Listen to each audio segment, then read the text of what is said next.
ক্লাসে আসলে আমরা তোমাদের কিছু বিষয় ক্লিয়ার দিই। আজকের ক্লাসে কি কি থাকবে সেই বিষয়গুলো আমরা একটা সামারি আকারে বলে দিই।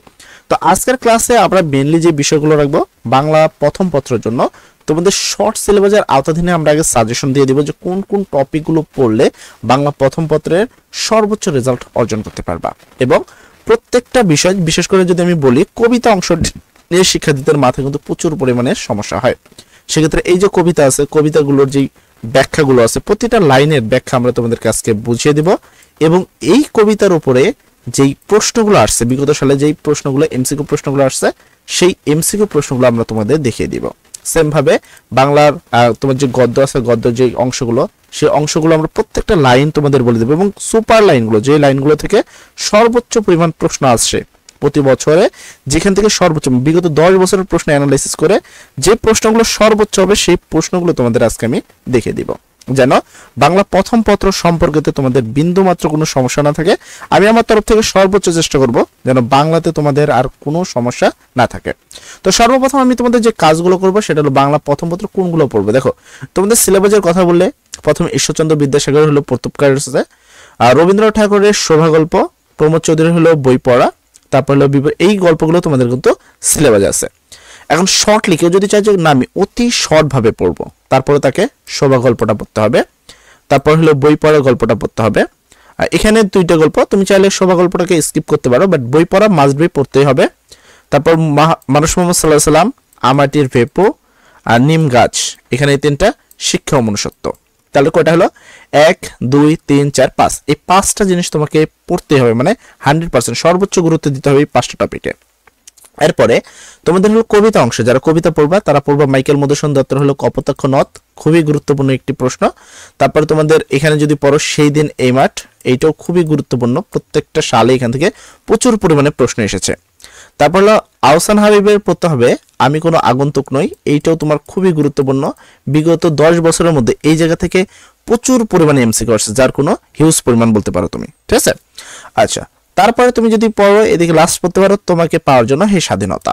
তাহলে আমরা এই কয়টা টপিক পড়তে পারি, তাহলে এখান থেকে 5টা আর এখান থেকে হলো তোমার 4টা, এই 4টা জিনিস যদি আর ওখান থেকে 5টা, এই টোটাল যদি এই কয়টা পড়ে নিই তাহলে আর কিচ্ছু লাগবে না। এখন চলো সর্বপ্রথম আমরা কবিতাগুলো দেখবো, কেননা কবিতা নিয়ে শিক্ষার্থীদের মাঝে প্রচুর পরিমাণে সমস্যা রয়েছে এবং বিশেষ করে কবিতাটাই তারা বোঝে না, কেননা উপরের অংশটা অন্তত বুঝে নেয় এবং সেগুলো নিজেরা পড়লেই খুব ইজিলি বুঝতে পারে বা সেগুলো পারে। কিন্তু আমরা যদি কবিতার কথা বলি সেক্ষেত্রে শিক্ষার্থীরা কিন্তু এখানে খুবই দুর্বল। সর্বপ্রথম ইম্পর্টেন্ট কবিতা হলো মাইকেল মধুসূদন দত্তর কপোতাক্ষ নদ। আমরা সর্বপ্রথম এই প্রত্যেকটা কবিতা কোথা থেকে আসলো, কিভাবে আসলো, কবিতার প্রত্যেকটা লাইনের ব্যাখ্যা পড়ব এবং আমরা এই লাইনগুলো থেকে বিগত যে সালে যে প্রশ্নগুলো আছে সেই প্রশ্নগুলো আমরা দেখব, অর্থাৎ বেস্ট এমসিকিউ প্রশ্ন তুমি বলতে পারো। সর্বপ্রথম রাশি মাইকেল মধুসূদন দত্তের কপোতাক্ষ নদ নিয়ে কিছু কথা। এখানে আমরা যদি দেখি, এখানে আমরা এটা নিচ্ছি কালার। আচ্ছা, মাইকেল মধুসূদন দত্তের কপোতাক্ষ নদ কবিতাটি মূলত তার শৈশবের স্মৃতি আর মাতৃভূমির প্রতি গভীর ভালোবাসার এক অনন্য বিষয়। নিচে কপোতাক্ষ নদ কবিতা এবং মূলভাব এবং তার ব্যাখ্যা দেওয়া হলো। ব্যাখ্যাগুলো কি দেখো, কপোতাক্ষ নদ কবিতার মূলভাব, কি কারণে কপোতাক্ষ নদ আসছে বা কোন কারণে মাইকেল মধুসূদন দত্ত কপোতাক্ষ নদ লিখেছেন। প্রথম কথা বলতে হয় এই কবিতার কবি মাইকেল মধুসূদন দত্ত তার শৈশবের স্মৃতি বিজড়িত কপোতাক্ষ নদের কথা বলেছেন। কবি জন্মেছিলেন বাংলাদেশের যশোর জেলার সাগরদিঘি গ্রামে। তাহলে কবি কোথায় জন্মগ্রহণ করেছিলেন, এখান থেকে কিন্তু এমসিকিউ প্রশ্ন আসার মতো একটা রয়েছে যে মাইকেল মধুসূদন দত্তের জন্ম কোথায়, যশোর জেলার সাগরদিঘি গ্রামে। এবং মাইকেল মধুসূদন দত্ত কপোতাক্ষ নদ কেন লিখেছিলেন, সেক্ষেত্রে উত্তর হবে শৈশবের স্মৃতি বিজড়িত জন্য। আচ্ছা, তারপরে যেখানে কপোতাক্ষ নদ বয়ে গেছে, শৈশবে তিনি এই নদের তীরে প্রাকৃতিকের মাঝে বড় হয়েছেন, কিন্তু তিনি প্রবাসে ফ্রান্সে থাকাকালীন সময়ে তার জন্ম কপোতাক্ষ নদের কথা ভাবতেন। আসলে এখানে গল্পটা এরকম ছিল যে মাইকেল মধুসূদন দত্ত তিনি কিন্তু তার যে অভাব অনটন ছিল সেটার উপরে কিন্তু বিরক্ত ছিল এবং এক সময় তিনি কিন্তু খ্রিস্টান ধর্ম গ্রহণ করেন এবং এই খ্রিস্টান ধর্ম গ্রহণ করার পরে মাইকেলের মধুসূদন দত্তের নামের পূর্বে মাইকেল সংযুক্ত করা হয় এবং তখন যখন তিনি ফ্রান্সে ছিলেন তখন তার যেই প্রবাস মানে ফ্রান্সে থাকাকালীন তার কিন্তু এই নদীর কথা তার কিন্তু স্মরণ হয়েছে। কবি বলেন কপোতাক্ষ নদ সবসময় তার মনে জাগ্রত থাকে, মানে মাইকেল মধুসূদন দত্ত যত ধরনের কথাই ভাবুক না কেন, তার কথার তোমার কপোতাক্ষ নদের কথা কিন্তু সবসময় তার স্মরণে থাকে। তিনি একাকিত্ব বসে এই নদের কথা ভাবতেন এবং তার কলকল ধ্বনি শুনতে পান। অর্থাৎ মাইকেল মধুসূদন দত্ত কপোতাক্ষ নদের কি শুনতে পেতেন? কলকল ধ্বনি, যা যা যেন মায়ামন্ত্রের মতো তার কানে। এই ধ্বনি তার হৃদয়কে শান্ত করে, যদিও এক ধরনের ভ্রান্তির ছলনা মাত্র। মানে এই যে নদীর আওয়াজটা তিনি শুনতে পায়, সেটা একমাত্র ভ্রান্ত ছলনা। তিনি বহু দেশে বহু নদী দেখলেন, কিন্তু তার স্মৃতির তৃষ্ণা মেটেনি। কপোতাক্ষ নদকে তিনি তার জন্মভূমির স্তন থেকে প্রবাহিত দুগ্ন স্রোতের মতো দেখেন। ঠিক আছে, অর্থাৎ তার জন্মভূমির যে বিষয়টা তার সাথে কিন্তু তিনি লক্ষ্য করেন। তো কার মতো দেখেন? কপোতাক্ষ নদকে তার দুগ্ন স্রোতের মতো দেখেন, যা তার হৃদয়কে তৃপ্ত করে। কবি আরো প্রশ্ন করেন, তিনি আর কখনো এই নদকে দেখতে পাবেন কিনা। মানে এখানে একটা আশঙ্কা প্রকাশ হয়, তিনি কি এই নদকে আর দেখতে পারবেন? তিনি নদীকে অনুরোধ করেন যে সে যেন সাগরকে গিয়ে মিলিত হওয়ার আগে বঙ্গদেশের মানুষের কানে তার নাম পৌঁছে দেয়। আচ্ছা, এবার মেনলি বিষয় যেটা আসবে সেটা হলো কপোতাক্ষ নদ। ঠিক আছে, কপোতাক্ষ নদের যে মেন টপিকটা থাকবে সেটা হলো কপোতাক্ষ নদের যে প্রত্যেকটা লাইন আছে সেই লাইনগুলোর ব্যাখ্যা। কারণ প্রত্যেকটা লাইনের ব্যাখ্যা না জানলে তুমি কিন্তু সেখানে উত্তর করতে পারবে। বিশেষ করে কবিতার কথা বলি, প্রত্যেকটা লাইন ইম্পর্টেন্ট। যদি তুমি এখানে লাইনগুলো একটু তোমার এদিক ওদিক হয়, সেক্ষেত্রে তুমি কিন্তু এখান থেকে বুঝতে পারবে না। প্রথমে বলা হয়েছে এই কথাটির অর্থ হলো, কবি বলেছেন, হে কপোতাক্ষ নদ, তুমি সবসময় আমার মন, তোমার এখানে মনে জাগ্রত থাকো, তোমার কথা আমি সবসময় স্মরণ করি। এরপর সতত তোমার কথা ভাবি এ বিরলে। এই কথার অর্থ হলো, কবি একাকিত্বে বসে সব সময় কপোতাক্ষ নদের কথা ভাবেন। তিনি নির্জনে বসে এই নদের স্মৃতি মনে করেন। সতত যেমতি লোক নিঃশ্বাস স্বপনে, অর্থাৎ কপোতাক্ষ নদের কলকল ধ্বনি কবির কানে মায়ামন্ত্রের মতো শোনায়। এ ধ্বনি তার হৃদয়কে শান্ত করে। জুড়াই এ কান আমি ভ্রান্তির ছলনে। কবি বলেছেন, এই ধ্বনি তার কানে মিষ্টি লাগে, যদিও তা এক ধরনের ভ্রান্তি বা মায়া মাত্র। এই ধ্বনি তাকে শান্তি দেয়। বহু দেশ দেখিয়াছি বহু নদ দলে। কবি বলেছেন, তিনি অনেক দেশে অনেক নদী দেখেছেন, কিন্তু কোথাও তার স্মৃতির তৃষ্ণা মেটেনি। কিন্তু এ স্নেহের তৃষ্ণা মেটে কার জলে? কবি প্রশ্ন করেছেন, কোন নদীর জলে তার স্নেহের তৃষ্ণা মিটবে? তার মনের তৃষ্ণা শুধু কপোতাক্ষ নদের জলে মেটে। দুগ্ন স্রোতারূপে তুমি জন্মভূমির স্তনে। কবি কপোতাক্ষ নদকে তার জন্মভূমির স্তন থেকে প্রবাহিত দুগ্ন স্রোতের মতো দেখেন। এই নদ তার হৃদয়কে তৃপ্ত করে। আর কি হে হবে দেখা যতদিন যাবে? কবি প্রশ্ন করেছেন, তিনি আর কখনো এই নদকে দেখতে পারবেন কিনা। দিন যত যায় তার এই আকাঙ্ক্ষা তত বাড়ে। প্রজারূপে রাজারূপে সাগরের দিকে, অর্থাৎ কবি বলেছেন, কপোতাক্ষ নদ সাগরে তিনি মিলিত হবে, যেমন প্রজা রাজাকে কর দেয়, নদীও সাগরকে জলরূপ কর দেয়। বাড়িরূপ কর তুমি এ মিনতি গাবে। কবি নদীকে অনুরোধ করেছেন, সে যেন সাগরে গিয়ে মিলিত হওয়ার আগে বঙ্গদেশের মানুষের কানে তার নাম পৌঁছে দেয়। বঙ্গজ জনের কানে শখে সখারীতি। কবি বলেছেন, কপোতাক্ষ নদ যেন বঙ্গদেশের মানুষের কানে তার নাম পৌঁছে দেয় বন্ধুর মতো স্নেহের সাথে। নাম তার এ প্রবাসে মজি প্রেম ভারে। কবি প্রবাসে বসে কপোতাক্ষ নদের নাম স্মরণ করেন এবং প্রেমের আবেগে মগ্ন হন। লইছে যে নাম তব বঙ্গের সঙ্গীতে। কবি আশা প্রকাশ করেন, কপোতাক্ষ নদের নাম বঙ্গদেশের সঙ্গীতে চিরস্মরণীয় হয়ে থাকে। তাহলে আমরা এখানে যে বিষয়গুলো দেখলাম, আমরা প্রত্যেকটা জিনিস চেষ্টা করলাম। ঠিক আছে? আচ্ছা ভাই, সাউন্ড ক্লিয়ার না, আচ্ছা, সাউন্ড কি কোনো সমস্যা হচ্ছে? I can check, just wait. ঠিক আছে, আচ্ছা এখানে সাউন্ড তো ঠিকই শোনা যাচ্ছে। আচ্ছা, তোমাদের কোনো প্রবলেম হচ্ছে কি সাউন্ডে? আচ্ছা, তাহলে আমাদের এখানে কি হলো, প্রত্যেকটা মিনিং আমি আমার তরফ থেকে সর্বোচ্চ বোঝার চেষ্টা করলাম। এবার চলো আমরা এই কপোতাক্ষ নদের উপরে বিগত 10 বছরের যে প্রশ্নগুলো আসছে সেই প্রশ্নগুলো দেখব এবং প্রত্যেকটা প্রশ্নের বেস্ট অ্যান্সার দেওয়ার চেষ্টা করব। তাহলে কপোতাক্ষ নদের বিষয়টা আমাদের শেষ। আমরা এবার কপোতাক্ষ নদ থেকে মেন প্রশ্নগুলো উত্তর দেব। প্রথম, মধুসূদন দত্ত কবে জন্মগ্রহণ করেন? মধুসূদন দত্ত কবে জন্মগ্রহণ করেন? সেই উত্তর হবে 1824 খ্রিস্টাব্দের 25শে জানুয়ারি। 1824 খ্রিস্টাব্দের 25শে জানুয়ারি মাইকেল মধুসূদন দত্ত জন্মগ্রহণ করেন। মানে ক নাম্বারটা। তার পরবর্তী, মধুসূদন দত্ত কোথায় পড়াশোনা শুরু করেন? মধুসূদন দত্ত কোথায় পড়াশোনা শুরু করেন? সেক্ষেত্রে উত্তর হবে হিন্দু কলেজে। মধুসূদন দত্ত কোথায় পড়াশোনা শুরু করেন? হিন্দু কলেজে। মধুসূদন দত্ত খ্রিস্ট ধর্ম গ্রহণ করেন কোন বছর? মধুসূদন দত্ত খ্রিস্টান ধর্ম বা খ্রিস্ট ধর্ম গ্রহণ করেন কোন বছরে? সেক্ষেত্রে উত্তর হবে হলো 1843 সালে। মাইকেল মধুসূদন দত্ত জন্মগ্রহণ করেন কখন? যখন হলো 1843 সালে তিনি জন্মগ্রহণ করেন। মধুসূদন দত্তের নামের প্রথমে কোন নামটি যোগ করা হয়? মাইকেল মধুসূদন দত্তের নামের পূর্বে কোন নামটি যোগ করা হয়? সেটা হলো মাইকেল। কখন? যখন তিনি খ্রিস্টান ধর্ম গ্রহণ করেন তখন কিন্তু এই নামটি তার সাথে সংযুক্ত করা হয়। মধুসূদন দত্তের অমর কীর্তি কোন কাব্য? মধুসূদন দত্তের অমর কীর্তি কোন কাব্য?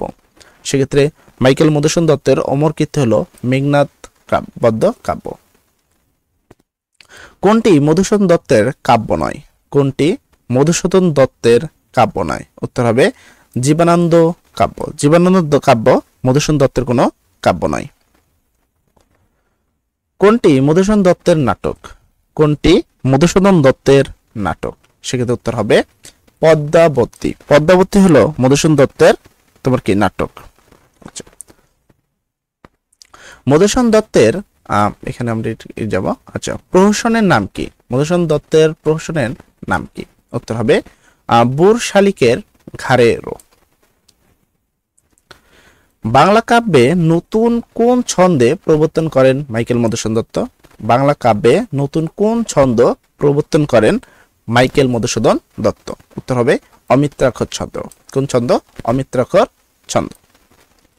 আচ্ছা, আমরা এখানে একটু জুম কম করব। 10 নম্বর, মধুসূদন দত্ত 1873 সালে কোন তারিখে পরলোক গমন করেন? মধুসূদন দত্ত 1873 সালে কোন তারিখে পরলোক গমন করেন? উত্তর হবে 29শে জুন। কপোতাক্ষ নদ কবিতার কবিকে? কপোতাক্ষ নদ কবিতার কবিকে? উত্তর হবে মাইকেল মধুসূদন দত্ত। কপোতাক্ষ নদ কবিতার কবি হলো মাইকেল মধুসূদন দত্ত। শতৎ শব্দের অর্থ কি? শতৎ শব্দের অর্থ কি? উত্তর হবে শতৎ শব্দের অর্থ হলো চিরকাল। শতৎ শব্দের অর্থ কি? চিরকাল। তব কলকলে শব্দগুচ্ছটি দ্বারা কি বোঝানো হয়েছে? তব কলকলে শব্দগুচ্ছটি দ্বারা কি বোঝানো হয়েছে? উত্তর হবে নদীর স্রোতের শব্দ। উত্তর হবে নদীর স্রোতের শব্দ। কবি কপোতাক্ষ নদ কবিতাটি কোন দেশে বসে রচনা করেছেন? কবি কপোতাক্ষ নদ কবিতাটি কোন দেশে বসে রচনা করেছেন? উত্তর হবে ফ্রান্সে। কোথায় বসে? ফ্রান্সে বসে রচনা করেছেন। দুগ্ন স্রোত রূপী তুমি জন্মভূমির স্তনে, এখানে নদীকে কিসের সঙ্গে তুলনা করা হয়েছে? উত্তর হবে মায়ের মুখ। উত্তর হবে কি? মায়ের মুখের সাথে তুলনা করা হয়েছে। সরি, এখানে মায়ের মুখ না, মায়ের স্তন্য। মায়ের স্তন্যর সাথে কি করা হয়েছে? তুলনা করা হয়েছে। আচ্ছা, তার পরবর্তী প্রশ্ন, ভ্রান্তির ছলনে শব্দগুচ্ছের অর্থ কি? ভ্রান্তির ছলনে শব্দগুচ্ছের অর্থ কি? উত্তর হবে মনের কল্পনা। ভ্রান্তির ছলনে শব্দগুচ্ছের অর্থ হলো মনের কল্পনা। পূজারূপে রাজরূপে সাগরে দিতে, এখানে নদীর কার্যকলাপ কিভাবে আচ্ছা একটু এদিকে যাব, কিভাবে চিত্রিত হয়েছে? সেক্ষেত্রে উত্তর হবে হলো তোমার কি? কর প্রদান। উত্তর হবে কি? কর প্রদান। বিরলে শব্দের অর্থ কি?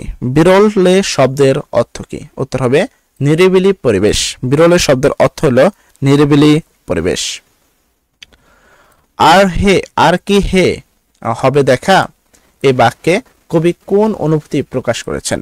আর কি হে হবে দেখা এই বাক্যে কবি কোন অনুভূতি প্রকাশ করেছেন? উত্তর হবে বিষণ্ণতা। উত্তর হবে কি? বিষণ্ণতা। কপোতাক্ষ নদ কবিতাটি কোন শৈলীতে লেখা হয়েছে? কপোতাক্ষ নদ কবিতাটি কোন শৈলীতে লেখা হয়েছে? উত্তর হবে সনেট। উত্তর হবে কি? সনেট। তোমার কথা ভাবে এখানে তোমার কথা বলতে কি বোঝানো হয়েছে? তোমার কথা ভাবে এখানে তোমার কথা বলতে কি বোঝানো হয়েছে? উত্তর হবে কপোতাক্ষ নদ। শতৎ শব্দটি কবিতায় কতবার ব্যবহার করা হয়েছে? শতৎ শব্দটি কবিতায় কতবার ব্যবহার করা হয়েছে? তো বাংলার ক্ষেত্রে কিন্তু এই ধরনের প্রশ্নগুলো খুব টাফ ধরনের প্রশ্ন, যে শতৎ শব্দটি বাংলায় কবিতায় কতবার ব্যবহার করা হয়েছে, বা এই ধরনের যে প্রশ্নগুলো থাকে সেটা কিন্তু অনেক টাফ। তো অবশ্যই এই বিষয়গুলোকে খেয়াল রাখবা। তাহলে শতৎ শব্দটি কতবার ব্যবহার করা হয়েছে? সেক্ষেত্রে উত্তর হবে 3বার ব্যবহার করা হয়েছে। শতৎ শব্দটি কবিতায় কয়বার ব্যবহার করা হয়েছে? 3বার। মধুসূদন দত্তের জন্মস্থান কোথায়? মধুসূদন দত্তের জন্মস্থান কোথায়? উত্তর হবে সাগরদাঁড়ি। মধুসূদন দত্তের জন্মস্থান হলো সাগরদাঁড়িতে। নাম তার এ প্রবাসে মুজিব প্রেম ভাবে এখানে নাম বলতে কি বোঝানো হয়েছে? উত্তর হবে নদীর নাম। এখানে নাম বলতে বোঝানো হয়েছে নদীর নাম। কবি কত নদ নদী দেখেছেন? কবি কত নদ নদী দেখেছেন? সেক্ষেত্রে উত্তর হবে অসংখ্য। কবি অসংখ্য নদ নদী দেখেছেন। কপোতাক্ষ নদ কবিতায় স্বপনে শব্দটি কি প্রকাশ করে? কপোতাক্ষ নদ কবিতায় স্বপনে শব্দটি কি প্রকাশ করে? সেক্ষেত্রে উত্তর হবে স্বপ্ন দেখা। কপোতাক্ষ নদ কবিতায় স্বপনে শব্দটি প্রকাশ করে স্বপ্ন দেখা।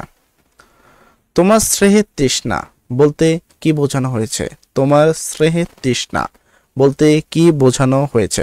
উত্তর হবে নদীর প্রতি মায়া। তোমার স্নেহের তৃষ্ণা বলতে বোঝানো হয়েছিল নদীর প্রতি মায়া। তোমার কথা ভাবি এ বিরলে এই কবি কখন নদীর কথা ভাবতেন? তোমার কথা ভাবি এ বিরলে কবি কখন নদীর কথা ভাবেন? সেক্ষেত্রে উত্তর হবে নির্জন মুহূর্তে। উত্তর হবে কি? নির্জন মুহূর্তে। কপোতাক্ষ নদ কবিতায় কবি নদীকে কিসের সাজে তুলনা করেন বা কিসের সাথে তুলনা করেন? সেক্ষেত্রে উত্তর হবে মায়ের স্তন্যের সঙ্গে। উত্তর হবে কি? মায়ের স্তন্যের সঙ্গে। কপোতাক্ষ নদ কবিতায় কবি কি প্রকাশ করেছেন? কপোতাক্ষ নদ কবিতায় কবি কি প্রকাশ করেছেন? সেক্ষেত্রে উত্তর হবে নদীর প্রতি ভালোবাসা ও স্মৃতির গভীরতা। কপোতাক্ষ নদ কবিতায় কবি নদীর প্রতি ভালোবাসা এবং স্মৃতির গভীরতা প্রকাশ করেছেন। তাহলে আমাদের কপোতাক্ষ নদ সম্পর্কিত যাবতীয় সকল কিছু করলাম। এরপর আমরা চলে যাব তোমাদের পরবর্তী কবিতা জীবন বিনিময়। তো জীবন বিনিময় কবিতার মূল ভাব, ব্যাখ্যা, তারপরে জীবন বিনিময় থেকে বিগত 10 বছরে যে প্রশ্নগুলো আসছে সেই বিষয়গুলো আমরা তোমাদের দেখিয়ে দেব। এছাড়াও আমাদের যেই তোমাদের সাজেশন পিডিএফ বইগুলো আছে, তোমরা যদি ভালো করে খেয়াল করো বিগত 10 বছরের মধ্যে যে প্রশ্নগুলো সবচেয়ে বেশি পরিমাণ আসছে আমরা কিন্তু সেগুলো তোমাদেরকে এখানে দাগিয়ে দিয়েছি। তো যারা সাজেশন পিডিএফ গুলো আমাদের থেকে ক্রয় করতে চাও তারা আমাদের অবশ্যই হোয়াটসঅ্যাপ নাম্বার পাবা। আমাদের যেই পেজ থেকে তোমরা দেখছো বা ইউটিউব চ্যানেল থেকে দেখছো সেখানে গিয়ে অবশ্যই ইউটিউব থেকে দেখলে ডেসক্রিপশনে তোমরা আমাদের নাম্বার পেয়ে যাবা, আর যদি ফেসবুক পেজ থেকে দেখে থাকো তাহলে ফেসবুক পেজের বায়োতে নাম্বারগুলো পেয়ে যাবা। তোমরা চাইলে এই সাজেশন পিডিএফ গুলো আমাদের থেকে সংগ্রহ করতে পারো, যা টেস্ট পরীক্ষাতে সর্বোচ্চ পরিমাণ কমন আসবে বলে আশা করি। তো চলো আমরা যাই এর পরবর্তী প্রশ্ন জীবন বিনিময়। তো জীবন বিনিময় প্রশ্নের প্রতিটা প্রশ্ন আমরা ভালো করে ব্যাখ্যা দেখব এবং প্রতিটা প্রশ্ন ভালো করে দেখব। আচ্ছা, জীবন বিনিময় লিখেছেন হলো গোলাম মোস্তফার। জীবন বিনিময় কবিতাটিতে তোমার হলো মুঘল সম্রাট বাবর ও তার পুত্র হুমায়ুনের কাহিনী বর্ণিত হয়েছে, যেখানে বাবর পুত্রের জীবন বাঁচাতে নিজের জীবন উৎসর্গ করার আর প্রস্তুতি নেন। তো এটা হলো মেন কাহিনী বা জীবন বিনিময় গল্পের মেন কাহিনী এটা, যে তার যে তোমার কি মুঘল সম্রাট বাবর আছে তার পুত্র জীবন বাঁচাতে গিয়ে সে নিজের জীবন পর্যন্ত দিতে দ্বিধাবোধ করেনি বা দ্বিধাবোধ প্রকাশ করেনি। তাহলে এখান থেকে আমরা যে বিষয়গুলো খেয়াল রাখবো সেই বিষয়গুলো দেখো। তো এটার মূল ভাব কি? জীবন বিনিময় কবিতার মূল ভাবটা কি? জীবন বিনিময় কবিতাটি মুঘল সম্রাট বাবর এবং তার পুত্র হুমায়ুনের একটি ঘটনা নিয়ে লেখা। তাহলে কি এর জন্য দুজনকে নিয়ে লেখা। ফার্স্ট হলো মুঘল সম্রাট বাবর, আর একটা হলো তার পুত্র হুমায়ুন আহমেদ। হুমায়ুন খুবই অসুস্থ, তার জীবন বিপন্ন। সম্রাট বাবর খুবই চিন্তিত এবং দুঃখিত, কারণ তার পুত্রের জীবন বাঁচানোর কোনো উপায় নেই। সব চিকিৎসক ও তোমার হাকিমগণ যারা আছে, মানে হেকিমরা হুমায়ুনের রোগ সারানোর চেষ্টা করেও ব্যর্থ হয়েছেন। হুমায়ুনের অবস্থা দিন দিন খারাপ হচ্ছে এবং মনে হচ্ছে তার মৃত্যু আসন্ন। ঠিক আছে, তো এখানে খুব স্বাভাবিকভাবে একজন বাবা কি হবে, দিক থেকে মানে মনে পড়ে যাবে যে তার সন্তানের কি হয়েছে, তার সন্তানকে কিভাবে ভালো করা যায় বা কিভাবে ভালো রাখা যায়, সেই জিনিসটা কিন্তু প্রত্যেকটা পিতামাতা কি হবে, এটা নিয়ে টেনশন করবে। তো সেম ভাবে মুঘল সম্রাট তোমার কি বাবর কিন্তু সেম কাহিনী করছিল। এমন সময় এক দরবেশ ধর্মীয় ব্যক্তি, মানে দরবেশ বলতে বোঝানো হয় ধর্মীয় ব্যক্তি, এসে বাবরকে বলেন, সুলতান, যদি আপনি আপনার সবচেয়ে প্রিয় ধন আল্লাহর কাছে উপসর্গ করেন তাহলে আল্লাহ হুমায়ুনের জীবন বাঁচাবেন। অর্থাৎ তার সবচেয়ে প্রিয় ধন, বাবরের কাছে যে সবচেয়ে মূল্যবান ধন হলো তার জীবন, বাবরের কাছে তার থেকে কোনো মূল্যবান কোনো সম্পদ ছিল না। তাহলে তার যে সবচেয়ে মূল্যবান সম্পদ তার জীবন, সেই জীবন যদি তিনি ত্যাগ করেন তাহলে বাবর কি বাঁচবেন বা হুমায়ুন বাঁচবেন। বাবর বুঝতে পারেন যে মানুষের সবচেয়ে প্রিয় ধন হলো তার নিজের জীবন, মানে প্রত্যেকটা মানুষের সবচেয়ে প্রিয় ধন কি, তার নিজের জীবন। তাই তিনি আল্লাহর কাছে প্রার্থনা করেন এবং বলেন, হে আল্লাহ, আমার প্রাণ নাও, কিন্তু আমার পুত্র হুমায়ুনের জীবন বাঁচাও। তো এটা একটা কিন্তু বাবার আত্মনাদ, যে সে নিজের জীবন পর্যন্ত দিয়ে দিবে, কিন্তু কি করবে না, তার সন্তানের জীবন হারাতে দিবে না, এবং তার সন্তানকে তিনি বাঁচাতে চান, তার জীবন নিজের জীবন চলে গেলেও। বাবর এই আত্মত্যাগের প্রার্থনা আল্লাহ কবুল করেন। হুমায়ুন ধীরে ধীরে সুস্থ হয়ে ওঠে, কিন্তু বাবর নিজ অসুস্থ হয়ে পড়েন এবং শেষ পর্যন্ত মৃত্যুবরণ করেন। তবে কবিতার শেষে বলা হয়েছে যে বাবরের এই আত্মত্যাগ তাকে অমর করে রেখেছে। তিনি মারা গেছেন, কিন্তু তার আত্মত্যাগ ও পিতৃস্নেহের গল্প চিরকাল মানুষের মনে থাকবে। তো এটাই হলো আসলে জীবন বিনিময় যে গল্পটি আছে, সেই গল্পের মেন কাহিনী। এবার আমরা চলে যাব নিচের দিকে। জীবন বিনিময় লাইনগুলো আছে, তোমরা জানো যে প্রত্যেকটা এমসিকিউ প্রশ্ন, বিশেষ করে আমি বলবো এমসিকিউর কথা, কেননা বাংলাতে সবচেয়ে বড় প্যারা হলো এমসিকিউ। বিশেষ করে কবিতা অংশ থেকে এমসিকিউ করাটা টাফ হয়ে থাকে।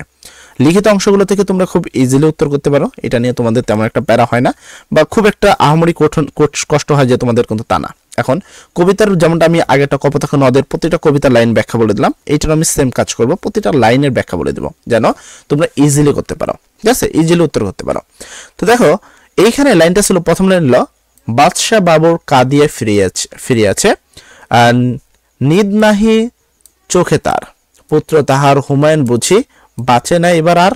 এখানে বলেছে বাবরের পুত্র হুমায়ুন খুবই অসুস্থ, তার অবস্থা এতটাই খারাপ যে মনে হচ্ছে এবার তিনি বাঁচবেন না। বাবর এই ভেবে আরো বেশি ভেঙে পড়েছেন। তিনি এতটাই দুঃখে আছেন যে তার চোখে ঘুম নেই, কিন্তু তিনি সারাক্ষণ কাঁদছেন এবং অস্থির হয়ে ঘুরে বেড়াচ্ছেন। চারিধারে তার ঘনিয়ে এসেছে মরণ অন্ধকার।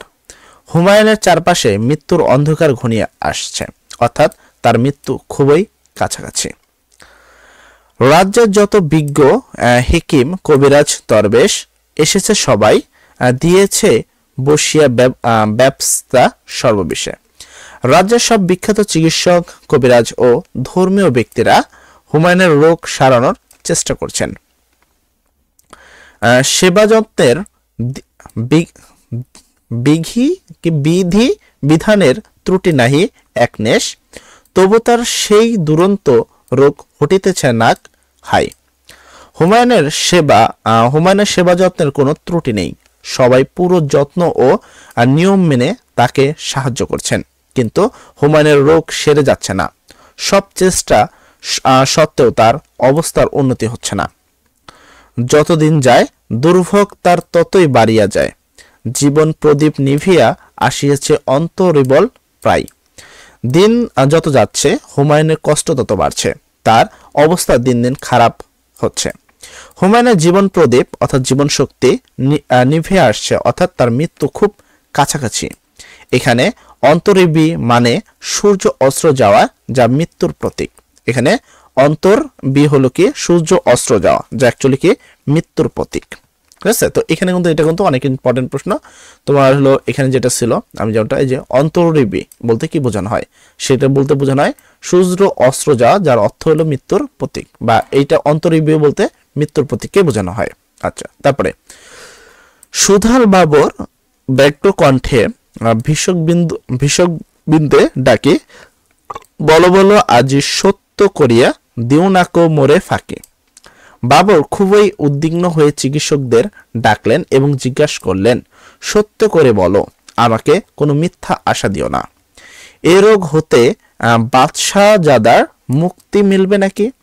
বাবর জিজ্ঞাসা করলেন, এই রোগ থেকে হুমায়ুন মুক্তি মিলবে কি? নত মস্তকে রহিল সবাই, কহিল না কোনো কথা, মুখর হইয়া উঠিল তাদের সে নিষ্ঠুর নীরবতা। চিকিৎসকরা মাথা নিচু করে রইলেন এবং তা কোনো উত্তর দিলেন না। তারা বুঝতে পেরেছিলেন যে হুমায়ুনের অবস্থা আশাহীন। তাদের নীরবতা খুবই কষ্টদায়ক এবং নিষ্ঠুর মনে হয়। সেলসম আসি বাবরের বুকে বিধিল কিসের ব্যথা। চিকিৎসকদের নীরবতা বাবরের হৃদয়ে তীব্র ব্যথার সৃষ্টি করল, যেন একটি তীক্ষ্ণ অস্ত্র তার বুকে বিঘ্ন। হেনকালে এক দরবেশ উঠিয়া কহিল, সুলতান, সবচেয়ে তব শ্রেষ্ঠ যে ধন, দিতে যদি পারো দান। এমন সময় একজন দরবেশ উঠে দাঁড়ালেন এবং বাবরকে বললেন, হে সুলতান। দরবেশ বললেন, আপনার সবচেয়ে প্রিয় ধন যদি আপনি দান করতে পারেন, খুশি হয়ে তবে বাঁচবে আল্লাহ বাদশাহজাদার প্রাণ। এখানে তাহলে আল্লাহ খুশি হয়ে হুমায়ুনের জীবন বাঁচাবেন। তাহলে কি আল্লাহ তাআলা খুশি হয়ে হুমায়ুন জীবন কি করবেন? বাঁচিয়ে দিবেন। তার মানে এখানে বলছে, যদি আপনি আপনার সর্বোচ্চ আপনি যেটাকে সবচেয়ে বেশি ভালোবাসেন, বা আপনার কাছে যা হলো সর্বমূল্যবান সম্পদ, সেই মূল্যবান সম্পদ যদি আপনি দেন, সেক্ষেত্রে কি হবে? আপনার সন্তানের জীবন কি হবে? বেঁচে যাবে। আচ্ছা, সেক্ষেত্রে হুমায়ুন সাহেব উনি তোমার যে হলো হুমায়ুনের জীবন বাঁচানোর জন্য বাবরকে কি করতে হবে? তার সবচেয়ে ধন সম্পদ বা সবচেয়ে শ্রেষ্ঠ সম্পদ দিয়ে দিতে হবে। সেক্ষেত্রে হুমায়ুন কিন্তু জানতেন, অর্থাৎ হুমায়ুনের জীবন বাঁচার জন্য বাবর জানতেন যে তার সবচেয়ে ধন সম্পদ হলো কি? তার নিজের জীবন। কারণ একটা মানুষের জীবনের থেকে প্রিয় কোনো কিছুই হতে পারে না। তো চলো আমরা বাকি বিষয়গুলো দেখে। শুনিয়া সে কথা কহিল বাবর, শঙ্কা নাহি মানি, তাই যদি হয় প্রস্তুত আমি দিতে সেই কোরবানি। বাবর দরবেশের কথা শুনে কোনো ভয় না করে বললেন, যদি তাই হয় তাহলে আমি সেই কোরবানি দিতে প্রস্তুত। সবচেয়ে শ্রেষ্ঠ যে ধন জানি তাহা আমার জানি। এখানে বলছে আমি জানি আমার সবচেয়ে প্রিয় ধন হলো আমার নিজের জীবন। তাহলে মানুষের সবচেয়ে প্রিয় ধন কি? তার নিজের জীবন। ঠিক আছে, এর থেকে কোনো প্রিয় ধন নেই। এতে বলিয়া আসন পাতিয়া নিরিবিলি গৃহতলে গভীর ধ্যানে বসিল বাবর শান্ত অঞ্চল। এ কথা বলে বাবর শান্ত হয়ে একটি নির্জন ঘরে গেলেন। তিনি গভীর ধ্যানে বসে গেলেন এবং শান্ত ও স্থির হয়ে প্রার্থনা করতে লাগলেন।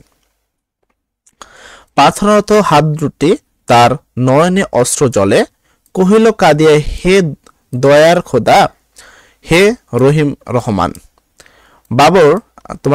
বাবর হাত জোর করে প্রার্থনা করছিলেন, তার চোখে অশ্রু ঝরছিল।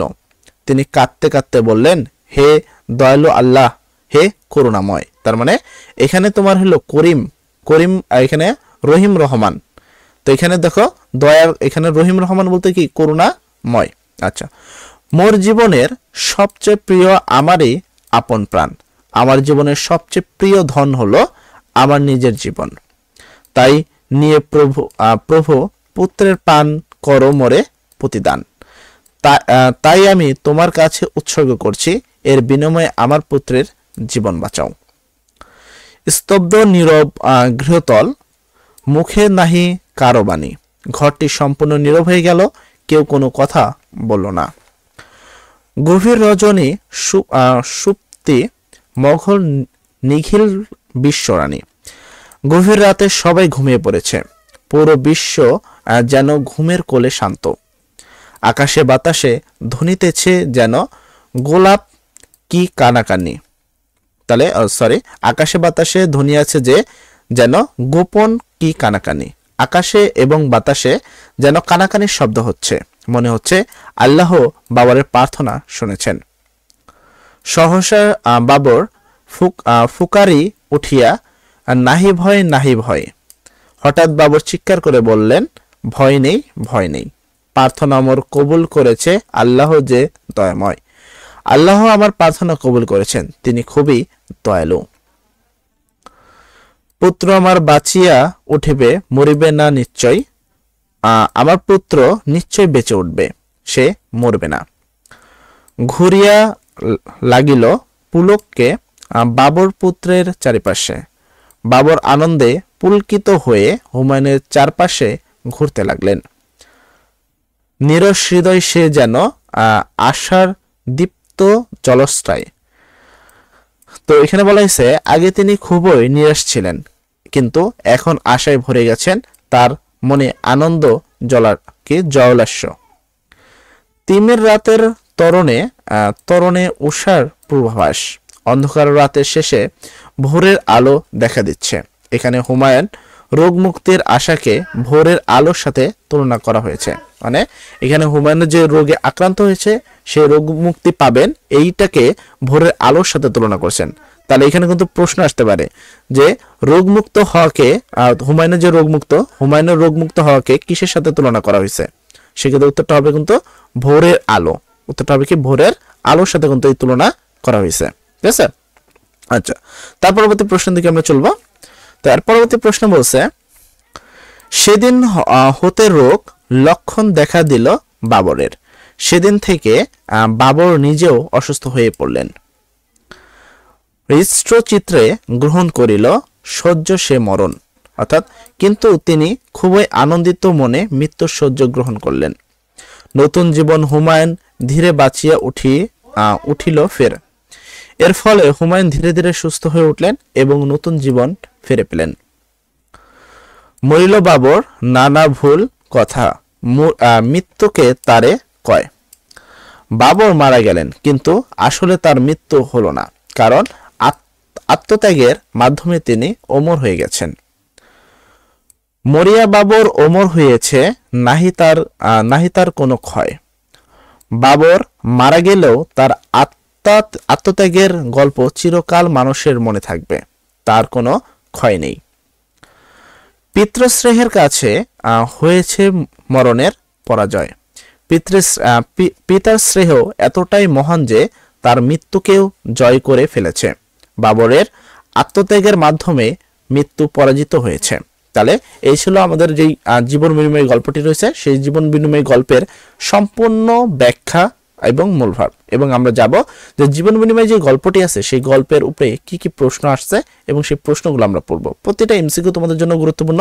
সামনে তোমাদের পরীক্ষা ইতিমধ্যে তোমরা জানো, এবং আমি তোমাদের বলে দিই ইতিমধ্যে অনেক শিক্ষা প্রতিষ্ঠান কিন্তু তোমাদের হয়তো বলে দিছে এই কথাটা যে নির্বাচনে যদি কোনো কারণবশত না টেকো সেক্ষেত্রে কিন্তু তোমাকে ফাইনালে বসতে দেওয়া হবে না।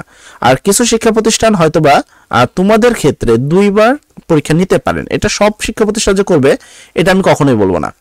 কিছু শিক্ষা প্রতিষ্ঠান এই কাজটা তোমাদের ক্ষেত্রে করতে পারেন যে তোমাদের যে পরীক্ষাটা হবে, মানে নির্বাচন পরীক্ষা হবে, সেখানে ফেল করলে ডাবল পরীক্ষা নিতে পারেন। তবে ম্যাক্সিমাম শিক্ষা প্রতিষ্ঠান কিন্তু এই কাজটা নাও করতে পারেন। তাই নির্বাচন সম্পর্কিত একটা ফুল প্রিপারেশন রাখবা, কোনো ধরনের বিভ্রান্তি রাখবে না। তোমরা জানো যে তোমাদের নির্বাচন পরীক্ষা ইতিমধ্যে অনেক শিক্ষা প্রতিষ্ঠান হয়ে গেছে, আমাদের সাথে অনেক গার্জিয়ান যোগাযোগ করে। ইতিমধ্যে অনেক জায়গায় তোমার কি হয়েছে, নির্বাচন পরীক্ষা অনুষ্ঠিত হয়েছে। আবার বেশ অনেকগুলো জায়গা আছে যেখানে নির্বাচন পরীক্ষা হয়তোবা 20 তারিখ বা 22 তারিখের মধ্যে অনুষ্ঠিত হবে। তাই প্রত্যেকটা শিক্ষার্থীকে বলবো এই বিষয়গুলোকে মনোযোগ দিয়ে পড়াশোনা করার জন্য। ঠিক আছে? আমি আমার তরফ থেকে সর্বোচ্চ চেষ্টা করছি তোমাদেরকে কমন দেওয়ার জন্য। আশা করি আমার প্রতিটা যেই অংশগুলো তোমাকে দেখাচ্ছি এগুলো পড়লে আর কিছু বলার প্রয়োজন পড়বে না ইনশাল্লাহ। আচ্ছা, এর পরবর্তী প্রশ্ন, কোন বাদশার পুত্র মৃত্যু পথ যাত্রী ছিল? কোন বাদশার পুত্র মৃত্যু পথ যাত্রী ছিল? সেক্ষেত্রে উত্তর হবে কি বাবর। বাবরের পুত্র হুমায়ুন ছিল, যিনি ছিল কি মৃত্যু পথ যাত্রী। তাহলে উত্তরটা হবে কি বাবরের পুত্র বা বাবর বাদশার পুত্র তোমার কি মৃত্যু পথ যাত্রী ছিল। হুমায়ুন কার পুত্র? হুমায়ুন কার পুত্র? হুমায়ুন হলো বাবরের পুত্র। হুমায়ুন কার পুত্র? হুমায়ুন হলো বাবরের পুত্র। হুমায়ুন কিসে আক্রান্ত হয়? হুমায়ুন কিসে আক্রান্ত হয়? তো হুমায়ুন হলো দুরারোগ ব্যাধিতে আক্রান্ত হয়। হুমায়ুন কোন রোগে আক্রান্ত হয়? দুরারোগ ব্যাধিতে আক্রান্ত হয়। পুত্রের রোগ সারাতে কে চেষ্টা করে?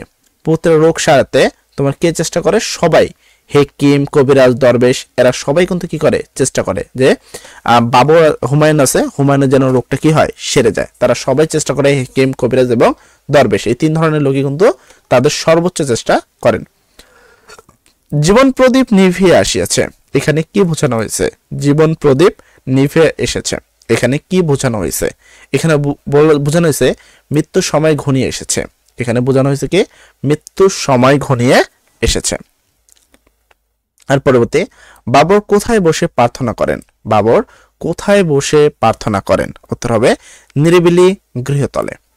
বাবর কোথায় বসে প্রার্থনা করেন? যখন বাবরকে এই কথা দরবেশ জানালেন যে আপনার কি, আপনার জীবন বিনিময় বা আপনার সবচেয়ে মূল্যবান সম্পদের বিনিময়ে আপনি আপনার সন্তানকে বাঁচাতে পারেন, তখন বাবর কিন্তু একবার নিরিবিলি একটা গৃহতলে যায় কি চক্ষু মানে কেঁদে কেঁদে কিন্তু আল্লাহ তাআলার কাছে প্রার্থনা করেছেন যে তিনি এই আত্মত্যাগ করতে প্রস্তুত। তারপর প্রার্থনায় বাবর কি চাইলেন? প্রার্থনায় বাবর কি চাইলেন? তিনি চাইলেন হলো হুমায়ুনের সুস্থ হোক, হুমায়ুন যেন হুমায়ুন বা তার পুত্র যেন সুস্থ হয়ে যাক, এতে তার মৃত্যু হলে আসুক, কিন্তু হুমায়ুন যেন কি হয়ে যায়? সুস্থ হয়ে যায়। বাবরের কাছে কে পরামর্শ দেন প্রাণদানের কথা? বাবরের কাছে কে পরামর্শ দেন প্রাণদানের কথা? সেক্ষেত্রে উত্তর হবে কি? বাবরের কাছে কে কে কয়? সেক্ষেত্রে উত্তর হবে দরবেশ। এক দরবেশ বাবরের কাছে কি দাঁড়িয়ে বলেন যে আপনার সবচেয়ে মূল্যবান সম্পদ যদি আপনি দেন, সেক্ষেত্রে আপনি কি আপনার সন্তানের প্রাণ বেঁচে যাবে। তাহলে বাবরের কাছে কে পরামর্শ দেন তার প্রাণদানের কথা? উত্তর হবে দরবেশ। তারপরে বাবরের সবচেয়ে প্রিয় ধন কি ছিল? বাবরের সবচেয়ে প্রিয় ধন কি ছিল? উত্তর হবে নিজের জীবন। বাবরের কাছে সবচেয়ে প্রিয় ধন ছিল নিজের জীবন। প্রার্থনার ভাষা কেমন ছিল? প্রার্থনার ভাষা কেমন ছিল? উত্তর হবে করুণ ও আন্তরিক। বাবরের যে প্রার্থনা, তার ভাষাটা ছিল কি? করুণ এবং আন্তরিক ভাষা প্রকাশ ছিল। তারপর ফুকারি উঠিল, এখানে কোন ভাব প্রকাশ পায়? ফুকারি উঠিল, এখানে কোন ভাব প্রকাশ পায়? সেক্ষেত্রে উত্তর হবে হৃদয়ের আকুলতা। উত্তর হবে কি? হৃদয়ের আকুলতা। এখানে অ্যাকচুয়ালি হৃদয়ের আকুলতা ভাব প্রকাশ পায়। বাবরের প্রার্থনা আল্লাহ কি করেন? বাবরের প্রার্থনা আল্লাহ কি করেন? সেক্ষেত্রে আমরা জানি যখন বাবর কি করে? প্রার্থনা করেন, তখন বাবরের এই প্রার্থনাটা আল্লাহ তাআলা কি করেন? কবুল করেন। এবং ঠিক আছে, তো যখন ইনি প্রার্থনা কবুল করেন তো ধীরে ধীরে কিন্তু কি হয়? বাবর সুস্থ হয়। বাবর সুস্থ হয় এবং তোমার হুমায়ুন সুস্থ হয় এবং বাবর কি হয়? বাবর কিন্তু এক সময় মৃত্যুবরণ করেন, কিন্তু তার মৃত্যুকে কিন্তু মৃত্যু ধরে না হয় নাই। ঠিক আছে, তো এই জিনিসটাকে কিন্তু বুঝা। তাহলে বাবরের প্রার্থনা আল্লাহ কি করেন? আল্লাহ গ্রহণ করেন বা কবুল করেন। তারপরে হুমায়ুন কিভাবে সুস্থ হয়? হুমায়ুন কিভাবে সুস্থ হয়? তো হুমায়ুন কিভাবে সুস্থ হয়? তো সেক্ষেত্রে উত্তর হবে হুমায়ুন হলো কি তোমার কি বাবরের ত্যাগে বা তার পিতার ত্যাগের বা আত্মত্যাগের ফলে কি হয়? তিনি সুস্থ হয়। ঠিক আছে, আচ্ছা। তার পরবর্তী প্রশ্ন আসি আমরা, বাবর কি করেন হুমায়ুনের প্রার্থনার বিনিময়ে? বাবর কি করেন হুমায়ুনের প্রার্থনার বিনিময়ে? উত্তর হবে আত্মহুতি দেন বা আত্মত্যাগ করেন বা নিজের জীবনকে কি করে? উৎসর্গ করেন। ঠিক আছে, আচ্ছা। এর পরবর্তী প্রশ্ন যদি আসে, মরিয়া বাবর ওমর হয়েছে, এখানে কি বোঝানো হয়েছে? মরিয়া বাবর ওমর হয়েছে, এখানে কি বোঝানো হয়েছে? উত্তর হবে সে ওমর হয়ে গেছে তার আত্মত্যাগের মাধ্যমে। সে ওমর হয়ে গেছে তার আত্মত্যাগের মাধ্যমে। তারপরে তিমির রাতের তরুণে তরুণে উষার পূর্বাভাস। তিমির রাতের তরুণে তরুণে উষার পূর্বাভাস, চিত্রকল্পটি কি বোঝানো হয়েছে? তো চিত্রকল্পটিতে বোঝানো হয়েছে সূর্যোদয়ের ইঙ্গিত। তিমির রাতের তোমার কি তরণে তরণে উষার পূর্বাভাস, এখানে বোঝানো হয়েছে সূর্যোদয়ের ইঙ্গিতকে বোঝানো হয়েছে এখানে। এরপরে স্তব্ধ নীরব গৃহতল এর মানে কি? স্তব্ধ নীরব গৃহতল এর মানে কি? উত্তর হবে প্রার্থনার নিস্তব্ধতা। প্রার্থনার নিস্তব্ধতা। দরবেশ বাবরকে কোন সত্য দেন? দরবেশ বাবরকে কোন সত্য দেন? সেক্ষেত্রে উত্তর হবে দরবেশ বাবরকে তার সবচেয়ে প্রিয় ধন উৎসর্গ করতে বলেন। দরবেশ বাবরকে কোন শর্ত দেন? তার প্রিয় বাবরের যে প্রিয় ধন আছে সেটাকে কি করতে? উৎসর্গ করতে বা ত্যাগ করতে। পিতৃস্নেহের কাছে হইয়াছে মরণের পরাজয়, এর মানে কি? পিতৃস্নেহের কাছে হইয়াছে মরণের পরাজয়, এর মানে কি? এর মানে হলো ভালোবাসা মৃত্যু জয় করেছে। ভালোবাসা মৃত্যু জয় করেছে।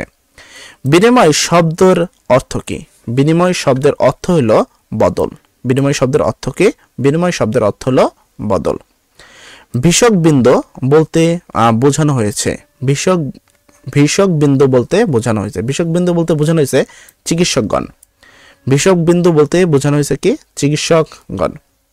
কবিতার মাধ্যমে বাবরকে কিভাবে তুলে ধরা হয়েছে?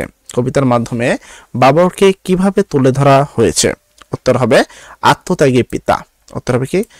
কবিতার মাধ্যমে বাবরকে আত্মত্যাগী পিতা হিসাবে কি করেছেন? তুলে ধরা হয়েছে। এরপরে বাবরের আত্মত্যাগ কি বোঝায়? বাবরের আত্মত্যাগ কি বোঝায়? তো বাবরের আত্মত্যাগ কি বোঝায়? বাবরের আত্মত্যাগ ভালোবাসার শক্তি বোঝায়। বাবরের আত্মত্যাগ হলো ভালোবাসার শক্তিকে প্রকাশ করে বা বহিঃপ্রকাশ বলতে পারো। কবিতায় শিরোনাম জীবন বিনিময় বলতে বোঝানো হয়েছে। কবিতার শিরোনাম জীবন বিনিময় বলতে বোঝানো হয়েছে জীবনের বদলে জীবনের দান। কবিতার শিরোনাম জীবন বিনিময় বলতে বোঝানো হয়েছে জীবনের বদলে জীবনের দান। নিত শব্দের অর্থ কি? নিত শব্দের অর্থ কি? সেক্ষেত্রে উত্তর হবে নিত শব্দের অর্থ হলো ঘুম। নিত শব্দের অর্থ কি? নিত শব্দের অর্থ হলো ঘুম। বাবরের মৃত্যু কিভাবে ঘটেছিল? বাবরের মৃত্যু কিভাবে ঘটেছিল? উত্তর হবে পুত্রের প্রাণের বিনিময়ে। বাবরের মৃত্যু ঘটেছিল পুত্রের প্রাণের বিনিময়ে। অন্ধ তিমিরে করুণ ধ্বনি, এখানে কি বোঝানো হয়েছে? অন্ধ তিমিরে করুণ ধ্বনি, এখানে কি বোঝানো হয়েছে? উত্তর হবে কান্নার আয়োজন। উত্তর হবে কি? কান্নার আয়োজন। অমর শব্দের প্রকৃত অর্থ কি?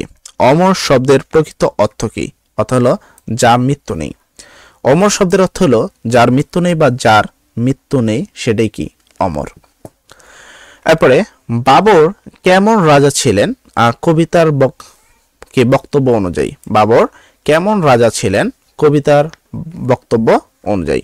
উত্তর হবে ত্যাগী ও শ্রেয়শালী। বাবর কেমন রাজা ছিলেন? তিনি ছিলেন একজন ত্যাগী এবং শ্রেয়শীল একজন বাবা ছিলেন। তারপর বাদশাহজাদা শব্দটি কাকে বোঝাতে ব্যবহার করা হয়েছে? বাদশাহজাদা শব্দটি কাকে বোঝাতে ব্যবহৃত হয়েছে? উত্তর হবে হুমায়ুনকে। কাকে বোঝাতে?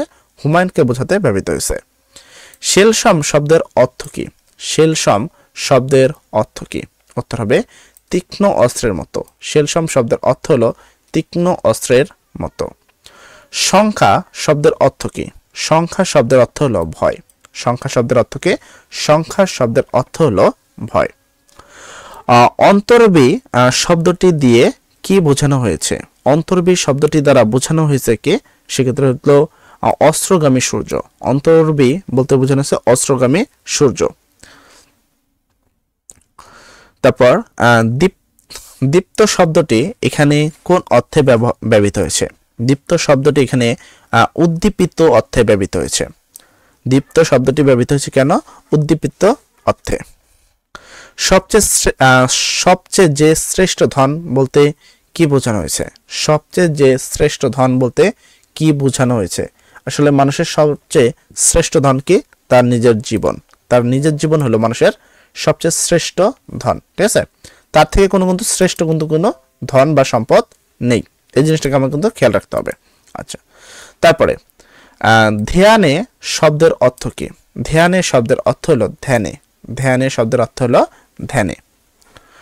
সুপ্তমগ্ন সুপ্তিমগ্ন শব্দের অর্থ কি? সুপ্তিমগ্ন শব্দের অর্থ হলো ঘুমের অচেতনে। সুপ্তিমগ্ন শব্দের অর্থ হলো ঘুমের অচেতনা। ফুকারি শব্দের অর্থ কি? ফুকারি শব্দের অর্থ হলে চিৎকার করে ডাকা। ফুকারি শব্দের অর্থ হলো চিৎকার করে ডাকা। কবুল শব্দের অর্থ কি? কবুল শব্দের অর্থ হলো গৃহীত বা স্বীকৃত। গৃহীত বা স্বীকৃত। তিমির রাতের তরুণে উষার পূর্বাভাস কথাটির রূপক অর্থ কি? সেক্ষেত্রে উত্তর হবে আধার কাটিয়া নতুন আশার সূচনা। প্রার্থনারত শব্দের অর্থ কি? প্রার্থনারত অর্থ হলো দেয়ায় লিপ্ত। প্রার্থনারত শব্দের অর্থ হলো দেয়ায় লিপ্ত। গোলাম মোস্তফা কোন জেলায় জন্মগ্রহণ করেন? গোলাম মোস্তফা কোন জেলায় জন্মগ্রহণ করেন? উত্তর হবে যশোর জেলায়। গোলাম মোস্তফা যশোর জেলায় জন্মগ্রহণ করেন। গোলাম মোস্তফার জন্মস্থান কোথায়? গোলাম মোস্তফার জন্মস্থান কোথায়? উত্তর হবে শেলকুপা। গোলাম মোস্তফার জন্মস্থান হলো শেলকুপায়। গোলাম মোস্তফা কোন কলেজে থেকে বিএ পাশ করেন? গোলাম মোস্তফা কোন কলেজ থেকে বিএ পাশ করেন? তো জীবন মনিমের গল্পটি লিখেছেন হলো গোলাম মোস্তফা। তিনি রিপন কলেজ থেকে বিএ পাশ করেন। গোলাম মোস্তফা কর্মজীবনে কোন পেশায় নিযুক্ত ছিলেন? গোলাম মোস্তফার কর্মজীবনে কোন পেশায় নিযুক্ত ছিলেন? উত্তর হবে প্রধান শিক্ষক। উত্তর হবে কি প্রধান শিক্ষক। নিচের কোনটি গোলাম মোস্তফার কাব্যগ্রন্থ? নিচের কোনটি গোলাম মোস্তফার কাব্যগ্রন্থ? উত্তর হবে বুলবুলি স্থান। উত্তর হবে বুলবুলি স্থান। ভাঙ্গা বুক কোন ধরনের গ্রন্থ? ভাঙ্গা বুক কোন ধরনের গ্রন্থ? উত্তর হবে উপন্যাস। ভাঙ্গা বুক হলো এক ধরনের কি উপন্যাস। এরপরে বিশ্বনবী বইটি কোন ধরনের রচনা? বিশ্বনবী বইটি কোন ধরনের রচনা? উত্তর হবে জীবনী। নিচের কোনটি অনুদিত গ্রন্থ নয়? নিচের কোনটি অনুদিত গ্রন্থ নয়? উত্তর হবে রক্তরাগ। রক্তরাগ কি নয়? কোনো অনুদিত নয়। তারপর গোলাম মোস্তফা কবে মৃত্যুবরণ করেন? গোলাম মোস্তফা কবে মৃত্যুবরণ করেন? সেক্ষেত্রে উত্তর হবে 1968 সালে। এবার বহুবীতি শব্দমূলক কিছু প্রশ্ন আমরা দেখব, যেগুলোতে 1 2 1 2 3 এরকম অপশন থাকে। বাবরের শাসনামলে চিকিৎসা শাস্ত্র ব্যবস্থা ছিল। বাবরের শাসনামলে চিকিৎসা শাস্ত্র ব্যবস্থা কেমন ছিল? সেক্ষেত্রে এক হলো হেকিম কবিরাজ নির্ভর, আর একটা হলো আত্মত্যাগী নির্ভর। উত্তর হবে 2 ও 3। উত্তর হবে কি 2 ও 3। হুমায়ুনের দুর্ভোগ বেড়ে যাওয়ার কারণ? হুমায়ুনের দুর্ভোগ বেড়ে যাওয়ার কারণ কি? সেক্ষেত্রে হুমায়ুনের কি কারণে দুর্ভোগটা বেড়ে গেছিলেন? সেক্ষেত্রে 1 চিকিৎসকরা রোগ ধরতে পারেন নাই। চিকিৎসকরা কি করতে পারেন না? রোগ ধরতে পারেননি। আর চিকিৎসকরা রোগ সারানোর বিধান খুঁজে পাননি। উত্তর হবে তোমার 1 ও 3। তারপরে ভীষক বিন্দুদের নীরব থাকার কারণ? ভীষক বিন্দুদের নীরব থাকার কারণ কি? না, আচ্ছা আমি যেমনটা বললাম ভীষক বিন্দুদের নীরব থাকার কারণ। আচ্ছা তাদের নীরব থাকার কারণ কি? সেক্ষেত্রে 1 হুমায়ুনের রোগ আরোপযোগ্য নয় বলে চিকিৎসক তাদের সাধ্যের বাইরে বলে। আচ্ছা তারপরে বাবর চরিত্রে ফুটে উঠেছে। বাবর চরিত্র ফুটে উঠেছে 1 পিতৃস্নেহ, আল্লাহর প্রতি বিশ্বাস, আবার কি আধ্যাত্মিকতা। উত্তর হবে 3টাই সঠিক। পরবর্তী প্রশ্ন হলো জীবন বিনিময় কবিতায় মৃত্যু অপেক্ষা শক্তিশালী। জীবন বিনিময় কবিতায় মৃত্যু অপেক্ষা শক্তিশালী হলো তোমার কি পিতৃস্নেহ, বিশ্বাস ও ভালোবাসা। উত্তর হবে 1 ও 2। আর পরবর্তী প্রশ্ন জীবন বিনিময় কবিতায় বিষয়বস্তুতে যে চিত্রগুলো কি উঠে এসেছে, তো কি বাবরের বেধি এবং দরবেশের পরামর্শ। তো এখানে আমরা যদি খেয়াল করি বাবরের বেধি এবং দরবেশের পরামর্শ এটা সঠিক কথা। বাবরের প্রাণদান এবং হুমায়ুনের জীবন লাভ এটাও সঠিক কথা। ঠিক আছে। আচ্ছা তারপরে জীবন বিনিময় কবিতায় নিম্নলিখিত শব্দগুলো পাওয়া যায়। জীবন বিনিময় কবিতায় হেকিম কবিরাজ এবং দরবেশ এটা তো আমরা আগে পেয়েছি, এটা আমরা জানি। তারপরের কথা যদি বলি সুলতান, আল্লাহ, দয়াময় এগুলো হলো পাওয়া গেছে। বঙ্গোপসাগর এটা কিন্তু তোমার ইতে ছিল জীবন বিনিময় না, কপোতাক্ষ নদ কবিতায় ছিল, তো এটা কিন্তু এখানে পাওয়া যায়নি। আচ্ছা তারপরে সকলের নত মস্তিষ্কে থাকার কারণ। সকলের নত মস্তিষ্ক থাকার কারণ কি? 1 রোগ নির্ণয় করতে না পারা। তারপর 2 হলো রোগ সারানোর বিধান নির্দেশ করতে না পারা। উত্তর হবে 1 ও 2। উত্তর হবে কি 1 ও 2। বাবরের আত্মত্যাগ কি মূল্যায়িত হবে? বাবরের আত্মত্যাগ মূল্যায়িত হবে। তো সেক্ষেত্রে উত্তর হবে পিতৃস্নেহের বিজয় হিসাবে, নিঃস্বার্থে ভালোবাসা অনন্য উদাহরণ হিসাবে। উত্তর হবে 2 ও 3। আচ্ছা মোটামুটি আমাদের তাহলে জীবন বিনিময় কবিতাটি শেষ। এরপর হলো আমাদের ওমর। আচ্ছা এখানে হলো এরপর হলো ওমর ফারুক। কবিতার আমরা সেম ভাবে আমরা প্যাটার্ন অনুসারেই পড়বো। আমাদের ফার্স্ট প্যাটার্ন হলো আমরা যে কবিতাগুলো পড়বো সেই কবিতাটা আগে আমরা দেখব, ঠিক আছে। কবিতাটা আগে আমরা ভালো করে মূল ভাবগুলো বুঝবো, মূল ভাব পড়ার পরে সেই কবিতার প্রতিটা লাইনের ব্যাখ্যা পড়বো। কবিতার ব্যাখ্যা পড়ার পরে আমরা চলে যাব কবিতাতে, অর্থাৎ কবিতার উপরে যে বিগত সালে যে প্রশ্নগুলো আছে সেই প্রশ্নগুলো আমরা দেখব। এগুলো দেখার পরে বাকি কাজগুলো আমরা কভার করব, ঠিক আছে। তো এই জিনিসগুলো তোমাদের খেয়াল রাখতে হবে যে আমরা কোন প্যাটার্নে কাজ করতেছি। তো চলো আমরা শুরু করি। আমাদের পরবর্তী আরেকটা বিশেষ কথা তোমাদের এর আগে একটু বলে দিতে চাই, তো সেই বিষয়টাকে আমরা বলি। দেখো আমরা এই যে তোমাদের যে সাজেশন পিডিএফ গুলো দেখাচ্ছি, এখানে শুধু যে সাজেশন পিডিএফ এখানে মোটামুটি এনাফ পরিমাণ দেখতে পাচ্ছ। এছাড়াও দেখো প্রত্যেকটা অংশে আমাদের কিন্তু দাগানো বই থাকে। যেমন হলো তোমার এখানে প্রত্যেককার গল্প, কোন গল্পগুলো পড়তে হবে সেগুলো বলা আছে। প্রত্যেককার গল্পে দেখো কোন লাইনগুলো থেকে প্রশ্ন আসছে, যদিও তোমরাও দাগাও সেমই প্রায়, কিন্তু একটা পার্থক্য আছে। আমরা যে লাইনগুলো দাগ দিই সেই লাইনগুলো বিগত 10 বছরের যেগুলো থেকে আসছে সেই লাইনগুলোকে অ্যানালাইসিস করে দাগ দেওয়া আছে। আর তোমরা এর মধ্যে দেখো তোমার বই যদি দাগানো থাকে এই গল্পটা আমাদের থেকে অনেকটা ব্যতিক্রম দাগানো, তাই প্রশ্ন কিন্তু তোমরা অনেকটা কম বোঝো।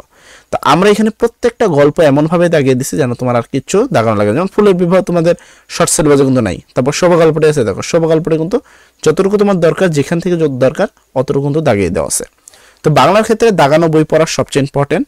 তারপর আমি যেভাবে তোমাদের কবিতাগুলো পড়াচ্ছি, যে কবিতার মূল ভাব, কবিতার ব্যাখ্যা, তারপর ওই কবিতা থেকে কি ধরনের এমসিকিউ প্রশ্ন আছে এগুলো। তো তোমরা এই সবগুলো জিনিস আমাদের থেকে কিন্তু খুব অনায়াসে নিতে পারো। কিভাবে দেখো, আমরা একটি সাবজেক্টের ক্ষেত্রে তুমি 100 টাকার বিনিময়ে আমাদের থেকে খুব ইজিলি নিতে পারবা। আবার তুমি যদি মনে করো যে আমি সায়েন্সের সব সাবজেক্ট নিব, আর্টসের বা বাণিজ্য বিভাগের সব সাবজেক্ট নিব, সেক্ষেত্রে 500 টাকার বিনিময়ে আমাদের থেকে এই পিডিএফ গুলো সংগ্রহ করতে পারো, ঠিক আছে। পাশাপাশি আমাদের ডিসেম্বরের ফার্স্ট, অর্থাৎ 1 ডিসেম্বরের ফার্স্ট আমাদের নতুন স্মার্ট বোর্ড আসছে তোমাদের জন্য। তো আমরা স্মার্ট বোর্ড আসার পরেই এসএসসি 2026-এর, ঠিক আছে, ডিসেম্বর ফার্স্ট, এই তারিখটা মনে রাখবা। ডিসেম্বর ফার্স্টে আমাদের নতুন স্মার্ট বোর্ডের সাহায্যে আমরা নতুন কোর্স কিন্তু লঞ্চ করব, এবং এই কোর্সে যাবতীয় সকল কিছু, মানে কোর্সের এমন সিস্টেম করব, যদি কোর্স তোমার ভালো না লাগে সেক্ষেত্রে আমরা সম্পূর্ণ টাকা তোমাদেরকে ফেরত দেবো। বাংলাদেশে এই প্রথমবার আমরা এই সিস্টেমটা তোমাদের জন্য করতে চলেছি, যে যদি কোনো কোর্স, ধরো এরকম আমি অনেক রিপোর্ট আমাদের কাছে প্রচুর ছাত্রছাত্রী, আমি আসলে ইউটিউবে প্রথমে করতাম, আমাদের মোটামুটি ইউটিউবে 2 লক্ষ স্টুডেন্ট, এবং ফেসবুকে নতুন খোলা হয়েছে, তারপরে হিসাবে মোটামুটি একটা ভালো ফলোয়ার্স তোমরা চলে আসছো। আর ইউটিউবে মোটামুটি অনেক বেশ বছর দেড়েক ধরে করা হয়, তো ওখানে অনেক ছাত্র আছে। তো আসলে আমরা আমাদের তরফ থেকে প্রতি বছরের চেষ্টা করি যেন আমাদের ছাত্ররা সর্বোচ্চ পরিমাণ কমন পায়। এখন এই কমনগুলো তোমরা যদি পাও তাহলে অবশ্যই কিন্তু এই করো। আর বাংলাদেশে বর্তমান যে কোর্সে তুমি ভর্তি হতে পারবা, কোনো সমস্যা নেই, কিন্তু কি হবে না, তুমি সেই কোর্সে কোনো টাকা ফেরত পাবে না। অর্থাৎ তুমি কোর্সটা করলা ঠিকই, কিন্তু যদি তোমার কোর্সটা ভালো না লাগে সেক্ষেত্রে কিন্তু তুমি টাকা ফেরত পাবে না। কিন্তু আমাদের কোর্সে এটা সম্পূর্ণ ব্যতিক্রম, অর্থাৎ কোর্স ভালো লাগবে না, ক্লাস ভালো লাগবে না, সেই ক্লাস তোমার করার কোনো প্রয়োজন নেই। যেমন এই যে তুমি যে জায়গা থেকে ভিডিওগুলো দেখছো সেখানে অবশ্যই আমার নাম্বার দেওয়া আছে, সেখান থেকে। তারপর প্রত্যেকটা ইউটিউবের প্রত্যেকটা ভিডিও ডেসক্রিপশনে আমার নাম্বার দেওয়া থাকে, আমার পার্সোনাল নাম্বার দেওয়া থাকে, এবং সেখান থেকে তুমি আমার সাথে সরাসরি কথা বলে, ঠিক আছে, তোমার যেই কোর্স ভালো লাগছে না সঙ্গে সঙ্গে আমাদের থেকে সে টাকাটা কিন্তু রিটার্ন নিতে পারবা, ঠিক আছে। আমরা আমাদের তরফ থেকে সর্বোচ্চ চেষ্টা করছি। চলো, তো আমরা আসছিলাম ওমর ফারুকে। তো ওমর ফারুকের বিষয়টা আমরা পড়বো এবং বিস্তারিত সকল কিছু জানবো। সামনে যেহেতু পরীক্ষা, আর অবশ্যই ডিসেম্বর ফার্স্টে আমাদের নতুন কোর্সে জয়েন করতে পারো তোমরা, কোনো সমস্যা নেই। আর যদি কোর্স ভালো না লাগে কোনো সমস্যা নেই, টাকা তো ফেরত পেয়ে যাবা। তাই আশা করি এখানে তোমার কোনো প্যারা হবে না, ঠিক আছে। আচ্ছা, ফার্স্ট প্রশ্নটা তোমার কি? আচ্ছা, এখানে কাজী নজরুল ইসলাম ওমর ফারুক কবিতাটি ইসলামের দ্বিতীয় খলিফা হযরত ওমর ইবনে তোমার কি খাতাব রাদিয়াল্লাহু তাআলার জীবন এবং আদর্শকে কেন্দ্র করে রচিত। নিচে ওমর ফারুক কবিতার মূলভাব এবং ব্যাখ্যা দেওয়া হলো, মানে আমরা মূলভাব এবং ব্যাখ্যাগুলো দিচ্ছি। ফার্স্ট, ওমর ফারুক কবিতার মূলভাব। ওমর ফারুক কবিতা কি কি বা কোন পয়েন্টগুলো মেইনলি পড়তে হবে সেগুলো দেখাবো। ওমর ফারুক কবিতাটি ওমর রাদিয়াল্লাহু তাআলা এর মহান ব্যক্তিত্ব এবং তার শাসন আমলের গুরুত্বপূর্ণ ঘটনাগুলোকে ধারণ করে। ওমর রাদিয়াল্লাহু তাআলা এর জীবনযাপন ছিল অত্যন্ত সহজ ও সরল। তিনি রাজকীয় বিলাসিতা থেকে দূরে থাকতেন এবং অসাধারণ মানুষের মতো জীবনযাপন করতেন। কবিতায় তার উটের পিঠে চড়ে মরুভূমি পাড়ি দেওয়া এবং ভীতের সাথে তার আচরণের বর্ণনা রয়েছে। ওমর রাদিয়াল্লাহু তাআলা এর মানবপ্রেম এবং দরিদ্রদের প্রতি তার মমতাবোধ কবিতায় বিশেষভাবে ফুটে উঠেছে। তিনি একজন মায়ের দুঃখ দেখে নিজে খাদ্য বহন করে তার ঘরে পৌঁছে দিয়েছিলেন, যা তার মানবিক গুণাবলী পরিচয় দেয়। হযরত ওমরের পুত্র আবু শামাকে মদ্যপানের অপরাধে খলিফা তাকে ৮০টি বেতাঘাতের নির্দেশ দেন এবং নিজেই বেতাঘাত করেন। বেতাঘাতের ফলে আবু শাহার মৃত্যু হয়। এই ঘটনা ওমর রাদিয়াল্লাহু তাআলা এর সুশাসনের চিত্র তুলে ধরে। কবিতাটি শেষ হয়েছে ওমর রাদিয়াল্লাহু তাআলার মহান ব্যক্তিত্ব এবং তার আদর্শের প্রতি শ্রদ্ধা নিবেদন করে। তাহলে এই ছিল আমাদের যে কবিতা আছে সেই কবিতার মেন পয়েন্ট, কবিতার যে মেন পয়েন্টগুলো আছে সেই পয়েন্টটা। এবার আমরা দেখব প্রতিটা লাইন খেয়াল করব, প্রতিটা লাইনের ব্যাখ্যা দেখব যেন কোনো লাইন আমাদের মিস্টেক না হয়। ঠিক আছে, প্রতিটা লাইন ভালো করে খেয়াল করার চেষ্টা করবা। যদিও এগুলো সম্পূর্ণ ক্লাসগুলো আসলে ইউটিউবে আগে দেওয়া থাকে, ফেসবুকে আমরা পরবর্তী দিই, বাট আই হোপ তুমি যে কোনো জায়গা থেকে ক্লাস করো, তোমার জন্য এনাফ। তো চলো আমরা পরবর্তী ক্লাসটা শুরু করি। তাহলে এখানে বলা হয়েছে, ফার্স্ট আমি এখানে আসবো ওমর ফারুক কবিতার ব্যাখ্যা। প্রথম হলো, তিমির রাত্রে এশার আজান শুনি দূর মসজিদে। কথাটি শুরু হয়েছে একটি মসজিদের আজানের মাধ্যমে, যা কবির হৃদয় ওমর রাদিয়াল্লাহু তাআলা এর স্মৃতি জাগিয়ে তোলে। প্রিয় হারা কার কান্নার মতো, তোমার এখানে বলা হয়েছে আচ্ছা মতো এ বুকে আসি বিধে। কবি ওমর রাদিয়াল্লাহু তাআলার ন্যায় বিচার, ত্যাগ এবং মানবতার আদর্শকে স্মরণ করেন। আমির উল মুমিনিন, তোমার স্মৃতি যে আজানের ধ্বনি জানে না মুয়াজ্জিন। ওমর রাদিয়াল্লাহু তাআলার স্মৃতি আজানের ধ্বনির সাথে মিশে আছে, কিন্তু অনেক মুয়াজ্জিন তা জানে না। তকবীর শুনি সহ্য সারিয়া চকিতে উঠিয়া বসি। বাতায়নে চাই উঠিয়াছে কি কিরে গগনে মরুর শশী। আচ্ছা, কবি আজানের ধ্বনি শুনে সহ্য ছেড়ে উঠে বসেন এবং আকাশের চাঁদ উঠেছে কিনা তা দেখতে চান। ও আজান, ও কি পাপিয়ার ডাক, ও কি চকরিক গান, মুয়াজ্জিনের কণ্ঠে ও কি তোমারই সে আহ্বান। কবি আজানের ধ্বনিকে পাপিয়া পাখির ডাক বা চকর পাখির গানের সাথে তুলনা করেন। আবার লুটিয়া পড়ি, সেদিন গিয়াছে শিওরের কাছে, কহিয়েছে কালের ঘড়ি।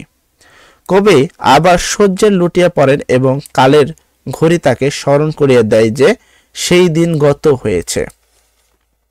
ওমর ফারুক, আখেরে নবী ওগো দক্ষিণ বাহু, আহ্বান নয় রূপ ধরে এসে গ্রাসে এখানে অন্ধতা রাহু। কবি ওমর রাদিয়াল্লাহু তাআলাকে সম্বোধন করে বলেন যে তিনি শেষ নবীর দক্ষিণ বাহু এবং তার আহ্বান অন্ধকারকে গ্রাস করে। ইসলাম রবি জ্যোতি তার আজ দিনে দিনে বিমলিন, সত্যই আলো নিভিয়া জ্বলিয়াছে, জোনাকি আলো ক্ষীণ। কবি ইসলামের সূর্যকে, আচ্ছা আমি এখানে আটটা জুম করে নিচ্ছি। আচ্ছা, কবি ইসলামের সূর্যকে উল্লেখ করে বলেন যে তার জ্যোতি দিনে দিনে ম্লান হয়ে যাচ্ছে এবং সত্যর আলো জোনাকির আলোর মতো ক্ষীণ হয়ে যাচ্ছে। শুধু আঙ্গুলি হেনলে শাসন করিতে জগতের দিয়াছে ফেলে, মুহাম্মদের চরণে সে কি শমশের। কবি ওমর রাদিয়াল্লাহু তাআলা এর শাসন ক্ষমতা এবং তার তরবারির কথা উল্লেখ করেন, যা তিনি মুহাম্মদ নবী হযরত মুহাম্মদ সাল্লাল্লাহু আলাইহি ওয়াসাল্লাম এর চরণে সমর্পণ করেছিলেন। ফেরদৌসী সারি, নেমে এসো তুমি সেই শমশের ধরি, আর একবারে লোহিত সাগরের লালে লাল হয়ে মরি। কবি ওমর রাদিয়াল্লাহু তাআলাকে ফেরদৌসী স্বর্গ ছেড়ে নেমে আসার আহ্বান জানান এবং তরবারি ধরে লোহিত সাগরের লাল হয়ে মরার কথা বলেন। ইসলাম সে তো পরশ, মানিক তাকে কে পেয়েছে খুঁজি, পরশ তাহার সোনা হলো, যারা তাদেরকে মরে বুঝি। কবি ইসলামকে পরশমণির সাথে তুলনা করেন, যার স্পর্শে লোহাও সোনা হয়ে গেল বা সোনা হয়ে যায়। আজ বুঝি কেন বলিয়াছিলেন শেষ পয়গম্বর, মোর পরে যদি নবী হতো কেউ, হতো সে এক ওমর। নবী কবি শেষ নবী মহানবী হযরত মুহাম্মদ সাল্লাল্লাহু আলাইহি ওয়াসাল্লামের উক্তি উল্লেখ করে বলেন যে তিনি বলেছিলেন তারপরে যদি কেউ নবী হতো তাহলে সে ওমর হতো। অর্ধ পৃথিবী করেছে শাসন ধুলার তদত্তে বসে, খেজুর পাতার প্রাসাদ তোমার বারে বারে গেছে খুশি সাইমুর ঝরে, পড়েছে কুঠির তুমি পূরণী ঊর্ধ্বের যারা পড়েছে তাহারা তুমি ছিলে খাড়া ধুয়ে। কবি ওমর রাদিয়াল্লাহু তাআলার শাসন ক্ষমতা এবং তার সহজ সরল জীবনযাপনের কথা উল্লেখ করেন। তিনি অর্ধ পৃথিবী শাসন করতেন, কিন্তু তার প্রাসাদ ছিল না খেজুরের পাতার তৈরি, যা সাইমম ঝড়ে উড়ে যেত। শত প্রলোভন বিলাস বাসনে উৎসর্গের মত করেছে সালাম, দূর হতে সব ছুঁয়াছে পারেনি পথ। কবি ওমর রাদিয়াল্লাহু তাআলার ন্যায় বিচার এবং তার প্রলোভন থেকে দূরে থাকার কথা উল্লেখ করেন। সবারে ঊর্ধ্বে তুলিয়া ধরিয়া তুমি ছিলে সব নিচে, বুকে করে সবে বেড়া করি পার আপনি রহিয়া পিছে। কবি ওমর রাদিয়াল্লাহু তাআলার মানবপ্রেম এবং তার ন্যায় বিচারের কথা উল্লেখ করেন। তিনি সবাইকে ঊর্ধ্বে তুলে ধরতেন, কিন্তু নিচে নিচে থাকতেন। হেরি পশ্চাতে চাহি তুমি চলিয়াছ, তারপরে রুদ্রগ্ন দূর মরুপথ রাহি, জেরুজালামের কিল্লা যথায় আছে অপরাধ করি বীর মুসলিম সেনাদল তব বহুদিন মাস ধরি। অর্থাৎ কবি ওমর রাদিয়াল্লাহু তাআলা এর জেরুজালামের অভিযানের কথা উল্লেখ করেন। সেখানে তিনি মরুভূমির পথে চলছিলেন এবং মুসলিম সেনাদলকে নেতৃত্ব দিচ্ছিলেন। দুর্গের দ্বার খুলিবে তাহারা বলেছে শত্রু শেষে, ওমর যদি গো সন্ধিপত্রে স্বাক্ষর করে আসে। কবি ওমর রাদিয়াল্লাহু তাআলা জেরুজালেমের অভিযানের কথা উল্লেখ করেন, যেখানে শত্রুরা বলেছিল যে দুর্গের দরজা খুলবে যদি ওমর সন্ধিপত্রে স্বাক্ষর করেন। হায়রে আর্ধেক ধরার মালিক আমির উল মুমিনের শুনে সে খবর একাকিত্ব উৎসৃষ্ট চলেছে বিরামহীন সাহারা পায়ে, ঝুলিতে দুখানা শুকনো খবুজ রুটি একটি মস্কে, একটুকু পানি ধর্মা 2-3 মুঠে। কবি ওমর রাদিয়াল্লাহু তাআলা সহজ সরল জীবনযাপনের কথা উল্লেখ করেন। তিনি অর্ধ পৃথিবীর মালিক হয়েও উঠের পিঠে চড়ে মরুভূমি পাড়ি দিয়েছেন এবং তার সাথে সঙ্গী দুটো শুকনো রুটি, একটুখানি পানি এবং খেজুর ছিল। প্রহরীবিহীন সম্রাট চলে একা পথে উঠে চড়ি, চলেছে একটি মাত্র ভৃত ও উষ্ট্রের রশি ধরি। কবি ওমর রাদিয়াল্লাহু তাআলা সহজ সরল জীবনযাপনের কথা উল্লেখ করেন। তিনি সম্রাট হয়েও কোনো প্রহরী ছাড়াই উঠের পিঠে চড়া ছিলেন এবং তার সঙ্গে শুধু একটি ভ্রত্যা ছিল। মরু সূর্যে ঊর্ধ্বে আকাশে আগুন বৃষ্টি করে, আগুন তাতে ধৈ সম ফোটে বালুকা মরুর পরে। কবি মরুভূমির সূর্যের তাপের কথা উল্লেখ করেন, যা বালুকে আগুনের মতো জ্বলে। কিছু দূর যেতে উঠ হতে নামিয়া কহিল ভ্রত্য, ভাই পেরোশান বড় হইয়া চলিয়াছে, একবার আমি যাই উষ্ঠের রশি ধরিয়া অগ্রে, তুমি উঠে বসো উঠে, তব বালুতে চলি যে চরণে রক্ত হইয়াছে ফুটে। কবি ওমর রাদিয়াল্লাহু তাআলার মানবপ্রেমের কথা উল্লেখ করেন। তিনি ভ্রত্যকে উঠের পিঠে বসিয়া দিয়েছেন এবং নিজে উঠের রশি ধরে হেঁটে চলেছেন, যদিও তার পায়ে রক্ত ফুটে উঠেছে। ভিত্র হস্তে চুমিকা দিয়া কহিল, ওমর কেমনে এ আদেশ করো তুমি, উষ্ঠের পিঠে আরাম করিয়া গোলাম রহিবে বসি, আর হেঁটে যাবে খলিফা ওমর ধরে সে উঠের রশি। ভদ্র ওমর রাদিয়াল্লাহু তাআলা এর আদেশে কাঁদতে থাকে এবং বলে, হে, কিভাবে তুমি নিজে উঠের পিঠে বসে থাকবেন এবং ওমর হেঁটে যাবেন? খলিফা হাসিয়া বলিল, তুমি জিতে গেলে বড় হতে চাও ভাইরে, এমনি চলে। রোজ কিয়ামতে আল্লাহ যে দিন কহিবে, ওমর ওরে করে নি খলিফা মুসলিম যাহা, তোর সুখ তরে তরে। ওমর রাদিয়াল্লাহু তাআলা হেসে বলেন, হে ভ্রাত্য, যদি বড় হতে চাও তাহলে তাকে এমনি করে করতে হবে। তিনি আরো বলেন যে কিয়ামতের দিন আল্লাহ তাকে জিজ্ঞাসা করবেন যে তিনি মুসলিমদের সুখের জন্য কি করেছেন।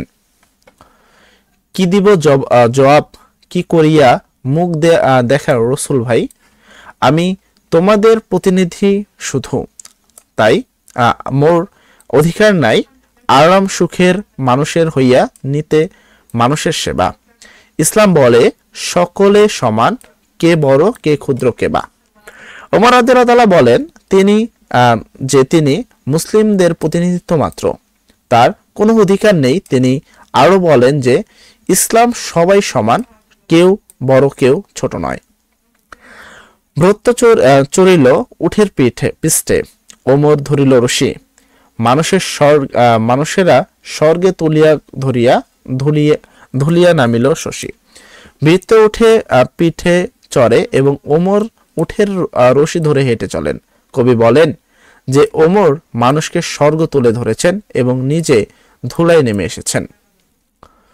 জানি না সেদিন আকাশে পুষ্পবৃষ্টি হলো কিনা, কি গান গাহিয়া মানুষে সেদিন বন্দি বিশ্ববাণী। জানি না সেদিন ফেরেশতারা তব করেছে কিনা স্তব, অনাগত কাল গিয়াছিল শুধু জয় জয় হে মানব।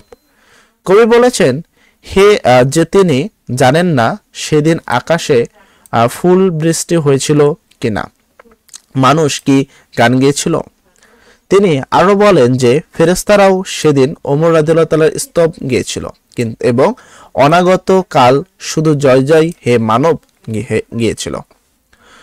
তুমি নির্ভীক, এ খোদা ছাড়া করণী কারে ভয়, সত্যব্রত তোমায় তাইতে সবে উদ্দর রয়। কবি ওমর রাদিয়াল্লাহু তাআলার এই নির্ভীকতা এবং সত্যর প্রতি তার নিষ্ঠার কথা উল্লেখ করেন। মানুষ হইয়া মানুষের পূজা মানুষেরই অপমান, তাই মহাবীর খালেকদের তুমি পাঠাইয়া ফরমান। সিপাই সালারে ইঙ্গিত তব করিয়া মামুলি সেনা, বিশ্ববিজয়ী বীরে শাসিতে এতটুকু টলিলে না। কবি ওমর রাদিয়াল্লাহু তাআলার মানব প্রেমে এবং তার ন্যায় বিচারের কথা উল্লেখ করেন। তিনি কি মহাবীর খালেদকে ফরমান পাঠিয়েছিলেন এবং তার ইঙ্গিতে সেনারা বিশ্ববিজয়ী বীরকে শাসন করেছিলেন। মানব প্রেমিক আজিকে তোমারই সরি, মনে পড়ে তব মহত্ব কথা, সেদিন সে বিভনী নগর ভ্রমণে বাহিরিয়া তুমি দেখিয়া পাইলে দূরে, মায়েরা ঘিরিয়া কি ক্ষুধা ধাতুর দুটি শিশু সকরুণ সুরে কাঁদিয়াতেছে, আর দুঃখিনীর মাতা ছেলের ভোলাতে হাই উনানে শূন্য হাড়ি চড়াইয়া কাঁদিয়া অকুলে চায়। কবি ওমর রাদিয়াল্লাহু তাআলার মানব প্রেমের কথা উল্লেখ করেন এবং তিনি এক রাতে নগর ভ্রমণে বেরিয়ে একটি মা এবং তার দুটি ক্ষুধার্ত শিশুকে কাঁদতে দেখেন। শুনিয়া সকল কাঁদিতে কাঁদিতে ছুটে গেল মদিনাতে, বাইতুল মাল হইতে লইয়া ভিন্ন আটা নিজ হাতে বলিল, এ সব চাপাইয়া দাও আমার পিঠে, পরে আমি লইয়ে যাব বহিয়া এসব দুঃখিনী মায়ের ঘরে। ওমর রাদিয়াল্লাহু তাআলা মায়ের দুঃখ দেখে কাঁদতে কাঁদতে মদিনায় গেলেন এবং বাইতুল মাল থেকে ঘি ও আটা নিয়ে নিজের পিঠে চাপিয়ে দুঃখিনী মায়ের ঘরে নিয়ে গেলেন। কত লোক আসি আপনি চাহিল বহিতে তোমার বোঝা, বলিল বন্ধু আমার এই ভাব আমি বহিব সোজা। রোজ কিয়ামতে কে বহিবে বলো আমার পাপের ভার, মম অপরাধে ক্ষুধায় শিশুরা কাঁদিতেছে, আজি তার প্রায়শ্চিত করিব আমি। চলিলে নিশীত রাতে পৃষ্ঠে বহিয়া খাদ্যের বোঝা দুঃখিনী আঙ্গিনাতে। অনেক লোক ওমর রাদিয়াল্লাহু তাআলার বোঝা বহন করতে চাইল, কিন্তু তিনি বললেন যে তিনি নিজেই এটি বহন করিবেন। তিনি আরো বললেন যে কিয়ামতের দিন তার পাপের ভার বহন করবে। কে বহন করবে? কারণ তার অপরাধে শিশুরা ক্ষুধায় কেঁদেছে। এত যে কোমল প্রাণ করুণায় বসে, তবু গো ন্যায়ের করণী কো অপমান। কবি ওমর রাদিয়াল্লাহু তাআলাকে কোমল হৃদয় এবং ন্যায়ের প্রতি তার নিষ্ঠার কথা উল্লেখ করেন। মদ্যপানের অপরাধে প্রিয় পুত্রের নিচ করে মেরেছে পুত্র তোমার দেখের পরে। ক্ষমা চাহিয়াছে পুত্র, বলিয়াছে পাষাণে বক্ষ বাঁধি। অপরাধ করে মরি মতো স্বরে কাঁদিয়ে অপরাধী। কবি ওমর রাদিয়াল্লাহু তাআলা ন্যায় বিচারের কথা উল্লেখ করেন। তিনি মদ্যপানের অপরাধে নিজের পুত্রকে চাবুক মেরেছিলেন, যার ফলে পুত্র মারা গেল। পুত্র ক্ষমা চাইলে ওমর রাদিয়াল্লাহু তাআলা পাষাণ হৃদয়ে বলেছেন যে অপরাধ করে কেঁদেছে। আবু সাহামার গোরে কাঁদিয়া যাইয়া ফিরিয়া আসি গো, তোমার সালাম করে খাস দরবার ভরিয়া গিয়াছে হাজার দেশের লোকে। কোথায় খলিফা? কেবলই প্রশ্ন ভাসে উৎসুক চোখে। একটি মাত্র পিরান কাচিয়া শুকাইনি তাহা বলো। রৌদ্রে ধরিয়া বসিয়া আছে গো খলিফা আঙ্গিনা তলা। কবি ওমর রাদিয়াল্লাহু তাআলা এর সহজ সরল জীবনযাপনের কথা উল্লেখ করেন। তিনি আবু সাহামার কবরে কাঁদতে গিয়েছিলেন এবং ফিরে এসে দেখেন যে তার দরবারে হাজার হাজার লোক ভরা।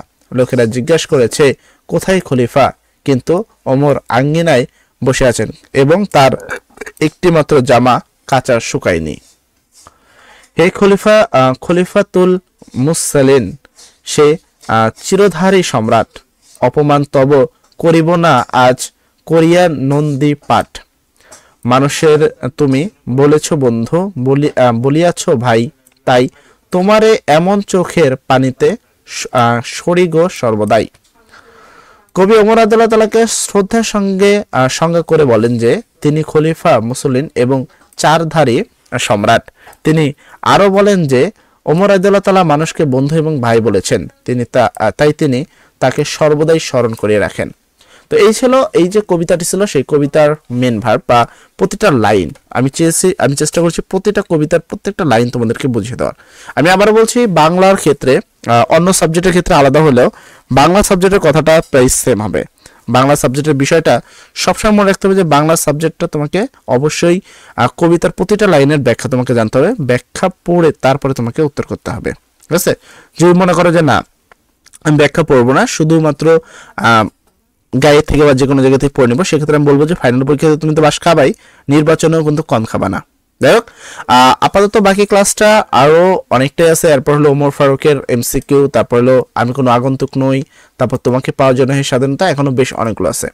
তো আমি যেমনটা বলতে চাচ্ছিলাম, তোমাদের যে দাগানো বইগুলো, অর্থাৎ বাংলার ক্ষেত্রে দাগানো বই, যারা সায়েন্স আর্টস রয়েছে তাদের ক্ষেত্রে বিশেষ সাজেশন পিডিএফগুলো রয়েছে, যেটা হলো সামনে টেস্ট পরীক্ষার জন্য রচিত।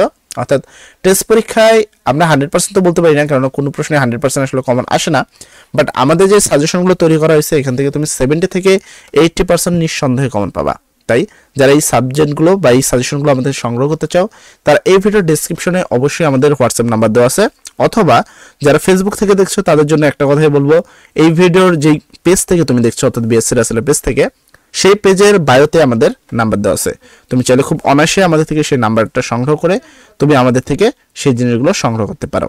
এছাড়াও আমরা চেষ্টা করব তোমাদের যে ফার্স্ট কমেন্ট আছে, ফার্স্ট কমেন্টে আমাদের হোয়াটসঅ্যাপ নাম্বার দিয়ে দেওয়ার। ঠিক আছে? তো সেখান থেকে তোমরা চাইলে কি করতে পারো, আমাদের সাথে কন্ট্যাক্ট করতে পারো এবং কন্ট্যাক্ট করে এই জিনিসগুলো নিতে পারো। ঠিক আছে? তো চলো আজকের ক্লাসে এতটুকুই রাখবো। ইনশাআল্লাহ নেক্সট ক্লাসে আমরা আবার তোমাদের সাথে দেখা করবো। সবাই ভালো থাকবা, সবার জন্য ভালো দোয়া করি। আসসালামু আলাইকুম।